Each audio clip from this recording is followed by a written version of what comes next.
Hello everyone and welcome back to my channel. Happy New Year, by the way.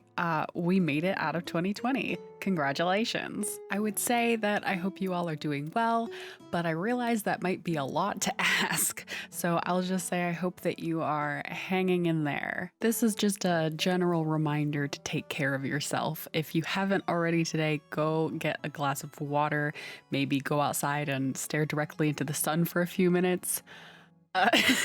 Just kidding, don't do that. But if you're like me and you don't remember the last time you left the house, maybe take some time to do that today. But for now, let's spend some time in the virtual outdoors with another Animal Crossing speed build.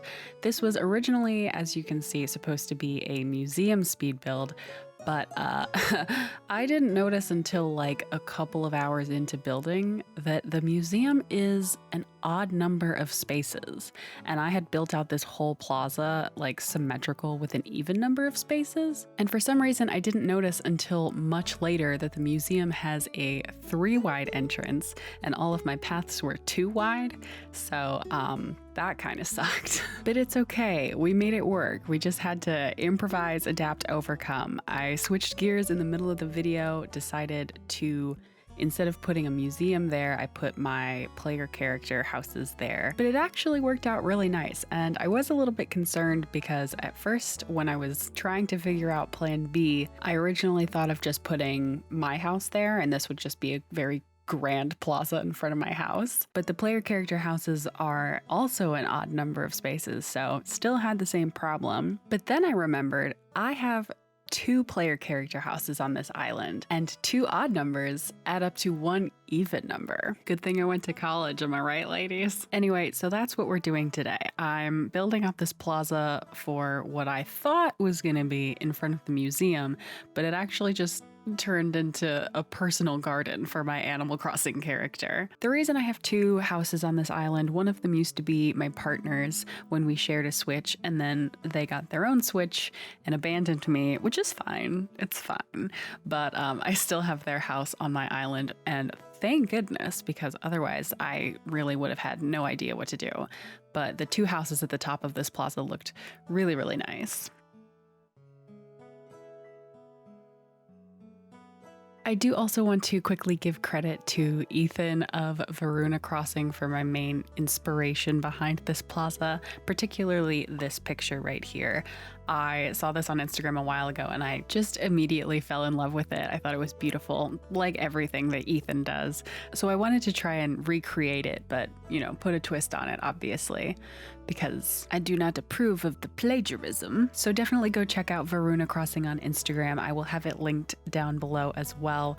I just wanted to physically say it out loud in the video because in my last video I linked to an Instagram post that I was inspired by, and I guess they took the post down, or I don't quite know what happened, but that link doesn't work anymore and I can't figure out who made that picture or where it is, which is a bummer because I want to be able to give credit. Like, as an artist, I feel like it's very important to give credit when something has inspired you. So I'm saying it out loud, so if that picture ever disappears, you know that it was Ethan from Varuna Crossing. So definitely go give Ethan some love over on the Instagrams. Everything they do is beautiful and magical and wonderful, so you should definitely check it out.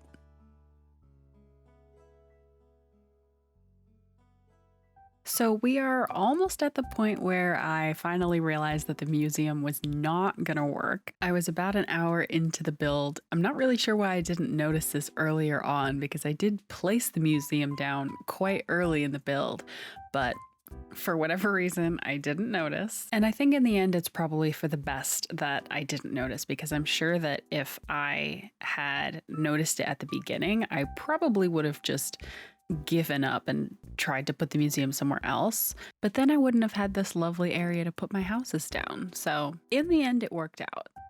So as you can see, the museum is off center with the waterfall, and Words simply cannot describe the emotion that I was feeling at this point. So, after I had a full on meltdown and panicked to my mom for like 20 minutes, I came to the conclusion that this was not, in fact, the end of the world. So, I tabled the museum idea. I'm going to figure that out at some other point.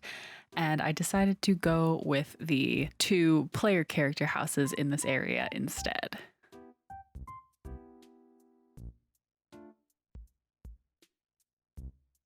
You may also notice, if you've watched some of my other Animal Crossing videos, that I've moved my flower garden. It used to be kind of a big disaster over on the left side of my island near the beach, but one of my friends came over to my island and was like, "Wow, your flowers are a mess, huh?" And so I said, "Okay, damn, I'll fix it." So I spent like an hour the other day just picking up flowers and moving them and organizing them by color. And was that a waste of time? Maybe, but it looks really nice. I love organizing and color coordinating. I'm such a nerd for that kind of stuff. So if nothing else, it was definitely very satisfying for me to be able to see all of my flowers in rainbow order and be able to find a flower that I needed whenever I wanted.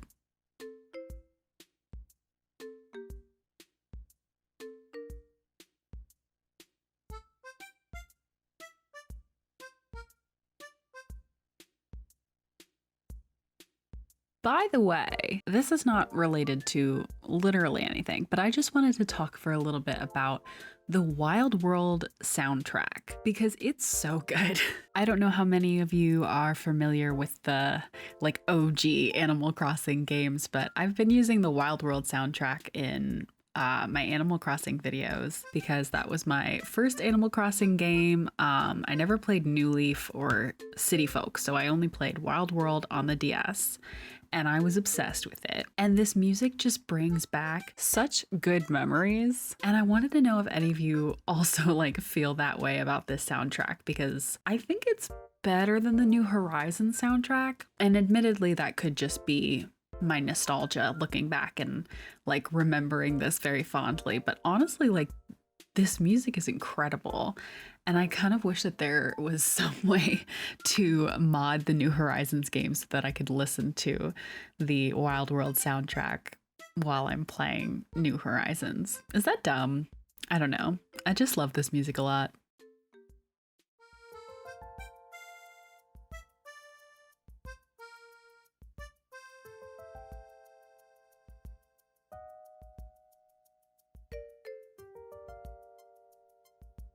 I don't know if you guys can tell, but I always really struggle to know what to say in videos like these, which is funny because I feel like in the rest of my everyday life, I never shut up.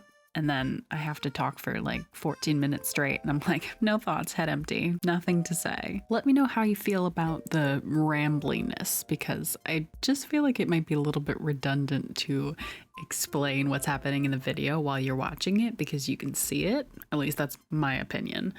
But if you would like some more instructional kind of tutorial build videos, let me know and I can try and make those too.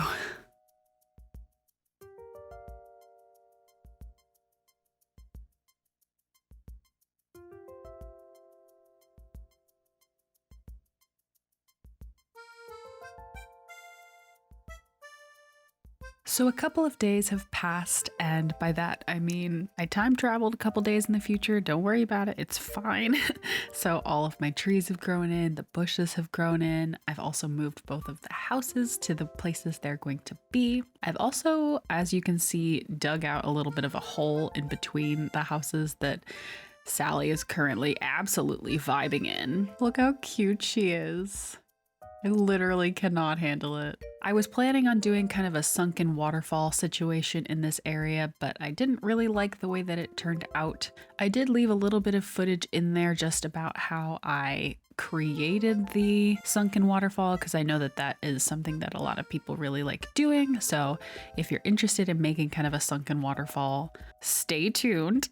But just know that that does not make it into the final product of the build just because I wanted some more height in that area. I ended up just putting a couple of trees there. This video is another example of me bullying my villagers when they get in my way. Does this happen to anyone else? I feel like my villagers like ignore me for hours. And then as soon as I decide to terraform, they're like, you know what? It is my life's mission to sit exactly here. Like I had to shove Sally out of the way several times because she just like wanted to be involved so bad.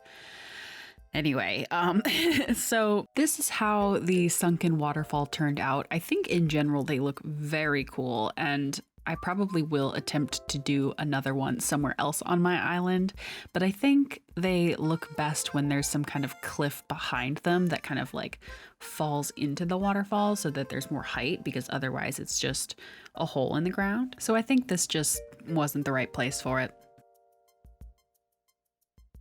You are about to witness my biggest potato brain move of the century. I needed something from my house, but I forgot that I moved my house, even though I was right in front of my house. So I went all the way back to the other side of my island to where my house used to be, and then realized it wasn't there anymore, and then had to go all the way back. My mind, you guys, it is so powerful. It's like when you're on the phone with somebody and you're like, hold on, I can't find my phone, I need to call you back. It's the same kind of potato brain energy.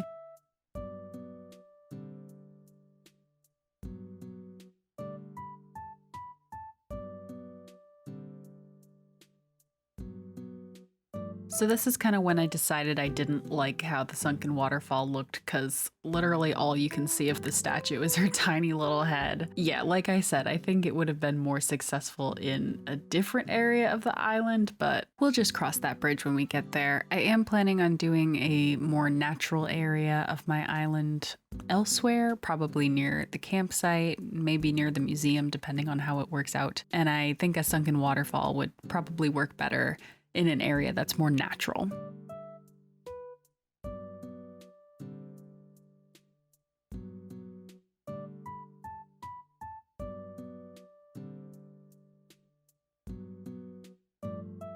So at this point, I kind of thought I was done, so I changed into my nice clothes. But since I'm a perfectionist and an overachiever, I'm never satisfied, so I had to do more. Was mostly just planting some flowers here and there and putting down some of the sparkly custom paths on the snow. Just the little things, you know, the details for some flavor. But the build is basically done at this point. I was just adding some fancy little finishing touches. If you guys are interested, I will leave the custom paths that I used down in the description below. I'm not sure if it was 100% necessary for me to use those custom paths in this area, because honestly you can't really see them against the snow, but it's fine, don't worry about it.